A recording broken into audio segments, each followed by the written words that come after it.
Okay, so today is Monday, August 26th, and it is 5:33, calling the Personnel Commission meeting to order.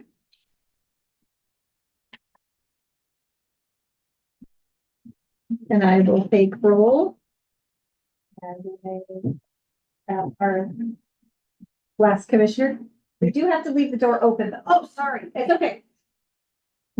Public meeting, so we have to leave that open. Okay, we're pausing for just a second. Commissioner Eddie Mitchell is coming in.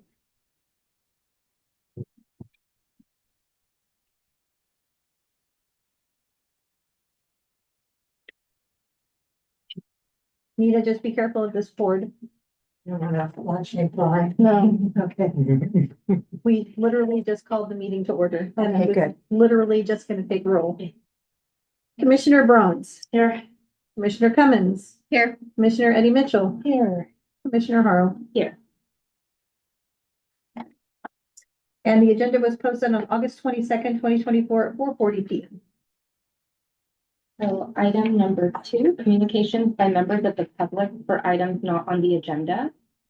Go ahead and read this. Read that. Public, Yes, please. okay. Public comment by members of the public on items not on the agenda, but within the subject matter jurisdiction of the Personnel Commission.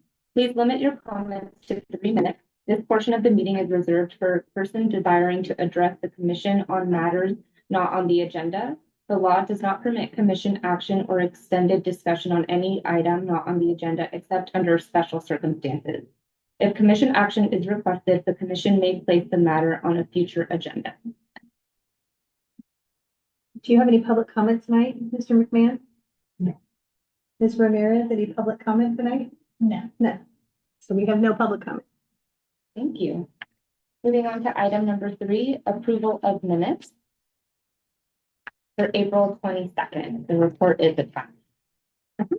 So the minutes are included in your packet. If anyone has any corrections, please advise. Otherwise, we need to approve the minute. I make a motion that we approve the minutes of April 22nd, 2024. Okay.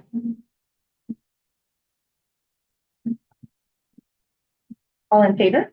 Aye. Anyone opposed? Anyone opposed? So item number 4, Human Resources Director report. I have nothing to report tonight. Thank you. Moving on to item number 5, informational item 5.1, recruitment and employment status report. Right, so what you have in your packet is the recruitment and employment status report. We have on page 1, and what covers all of page 1 is the recruitments that we currently have posted for which we're accepting applications. And that's our activity as of last Friday. And then on the top of page 2, we have the recruitments are in process, that we have some other recruitment step going on with a particular recruitment process, like candidates are in background check or second round interview or conditional offer or things like that. And then on the bottom of page 2, going on to page 3 and the top of page 4 are hires since you last met. And since we last met in April, there's been quite a bit of activity that's happened since then. And then on page 4 in the blue section is separation since we last met. So happy to answer any questions. The only question I have, it's not necessarily about the report, but do you guys track like your process, your turnaround time from job posting to filled position? We somewhat do, but it really varies Mhm. depending on the recruitment and what kind of background check is involved and that kind of thing. Okay.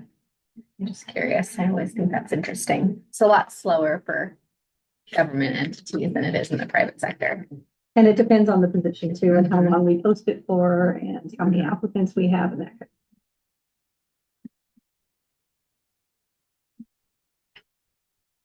That's like good news for fire. And Commissioner Eddie Mitchell just recently helped us with firefighter trainee licensed paramedic interviews with her nursing background. She assisted us with that interview process as a community member. A lot of good Appreciated. people. The chief, hopefully. So you guys have a good number of candidates, so that's good. And we do have one candidate in the second interview phase for fire chief. Oh, That's on that's really page 2, middle of page 2. Mhm.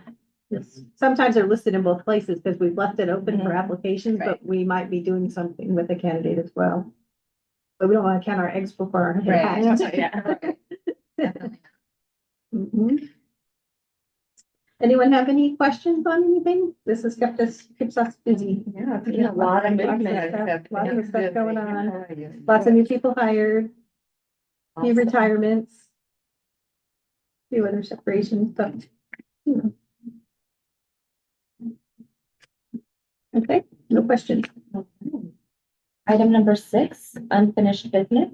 Do we have anything? No, nothing in the unfinished business category. Okay. Item number 7, new business. 7.1 is job description and salary range for new classification of environmental engineer. Thanks. Give me 1 second, I lost my page. There it is. Okay, so tonight's agenda item is approve a job description for the classification of environmental engineer and also to approve a salary range for the classification of environmental engineer.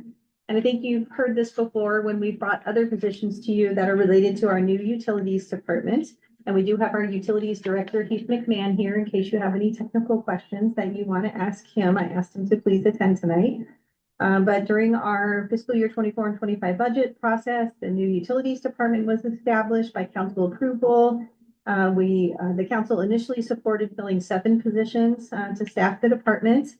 And a few positions in the department have already been filled to include the director. And we've been working together to develop job descriptions for the other new positions.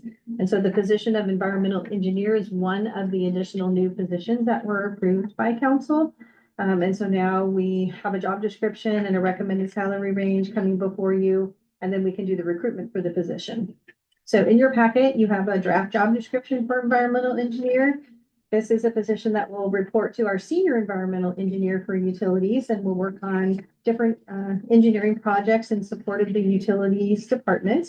One of the areas of the utilities department that you may not realize is that we have a wastewater treatment plant, and it's called the South County Regional Wastewater Authority, otherwise known as SCRAW. And that wastewater treatment plant services both Gilroy and Morgan Hill. And so we have the shared facility. Gilroy has majority share, so we take the lead. We've had one senior environmental engineer, Saeed Baziri, who has been supporting SCRAW for a long time. And we are now finally at the place where we're adding a second position that will work underneath Saeed's direction, will assist him with various projects, and also creates a little bit of a succession plan because we don't know when we may have Saeed move on to the next chapter in his life. And so this allows us to have another engineer trained up in this area. We have a variety of environmental compliance functions that relate to water and wastewater utilities, and this position will assist with working on projects to ensure that we're meeting those requirements, perform professional and technical engineering work, both in the field and the office related to permitting, reporting, planning, coordinating and directing and designing, investigating, developing a variety of civil and environmental engineering wastewater treatment plant projects. The projects may relate to wastewater collection, recycled water, potable water. And this position will also have some interface with our public works department, the SCRAW staff, which is run by a third-party contractor, the Santa Clara Valley Water District, the Regional Water Quality Control Board, and the public. This position aligns with the engineer 2 level position that's in the public works department, given the college degree, the years of experience, and the requirement to hold a professional engineering license issued by the state of California. So we're recommending a salary range of $9,569.42 to $13,465.11 per month, plus excellent benefits. Both the engineer 2 in public works and the senior hazardous materials inspector are paid on the same salary range. This position falls into the AFSCME Local 101 General Employee Group, and the group did review the job description and provided input. And at this time, AFSCME supports its approval by the Personnel Commission. So with the Personnel Commission approval of the job description and salary range, we will begin a recruitment for this position. So I'm happy to answer any questions. Heath is here to answer any questions that you might have regarding this new job description.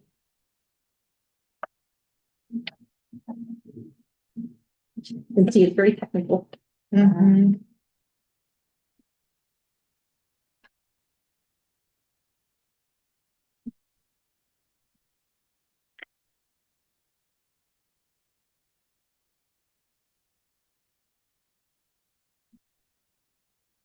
I don't have any questions and I didn't see anything. So you should take public comment.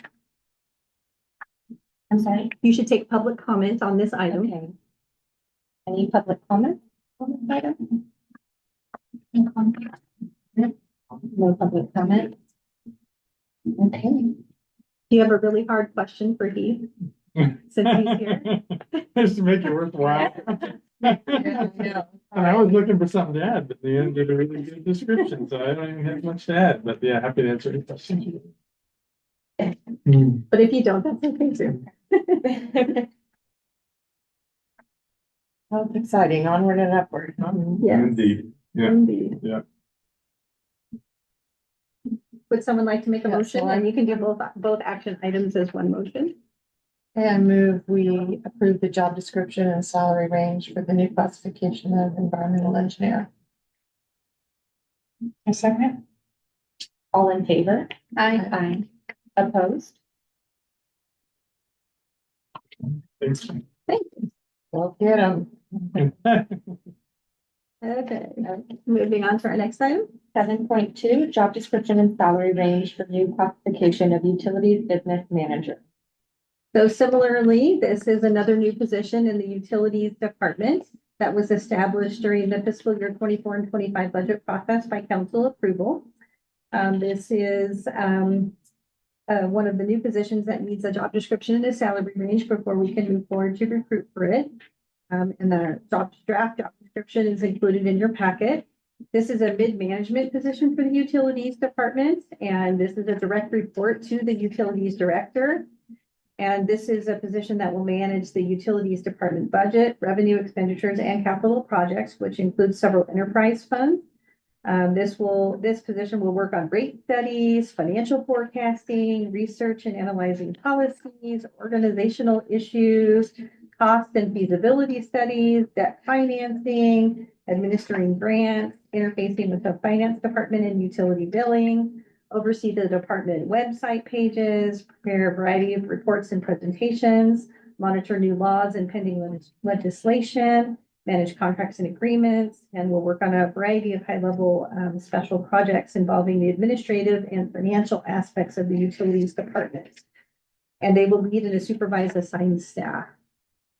So given the position level and duties, this position falls into the mid-management employee group.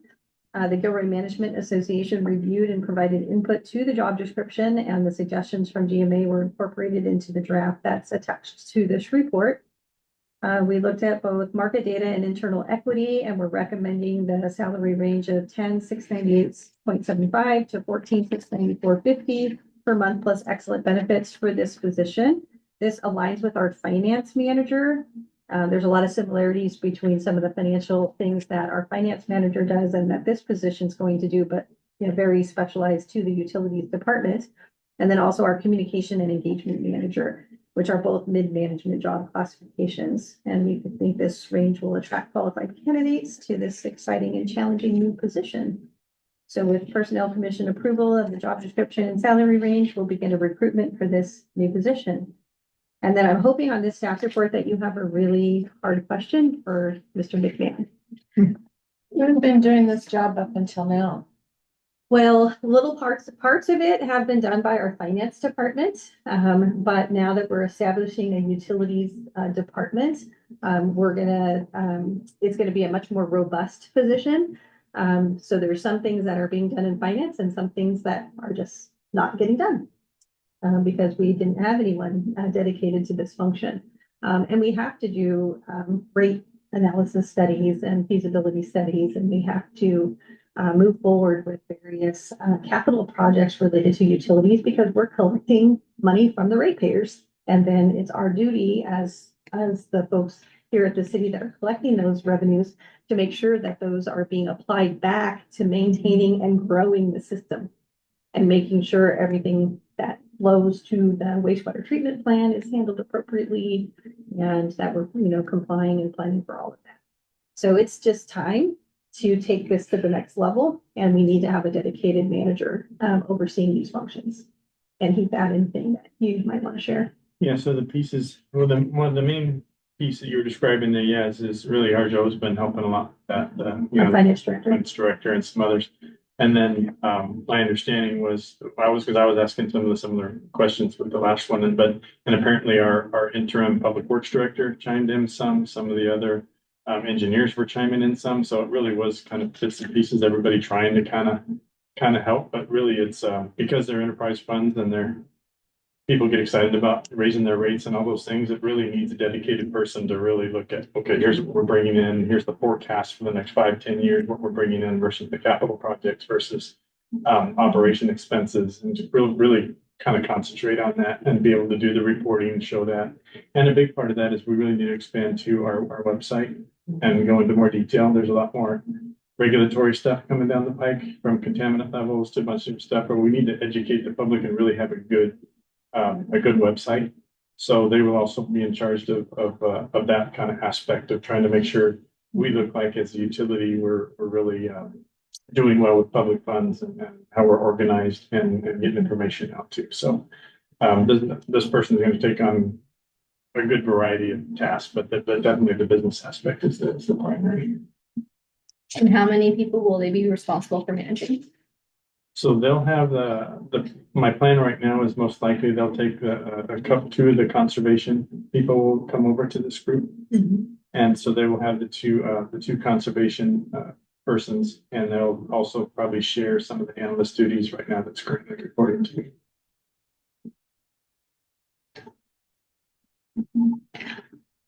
So effectively like 2.5. Maybe the office assistant as well. Partially lost. Okay, well, I will make a motion to approve the job description for utilities business manager as well as that range. All in favor? Aye. Opposed?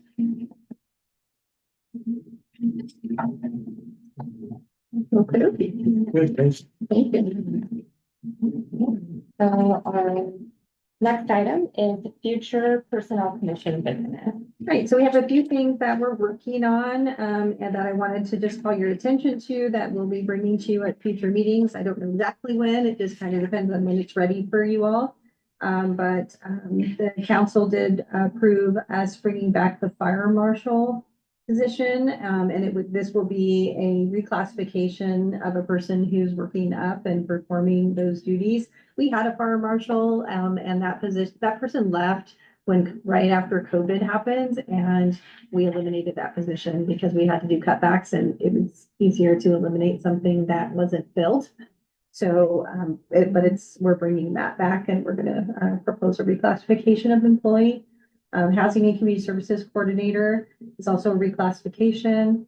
We're bringing back the Deputy Director of Community Development. That was a position we had previously and also was eliminated during COVID.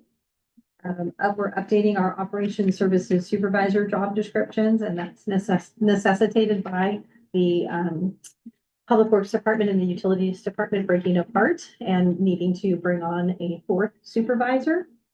And we're also establishing a Utilities Operations Manager.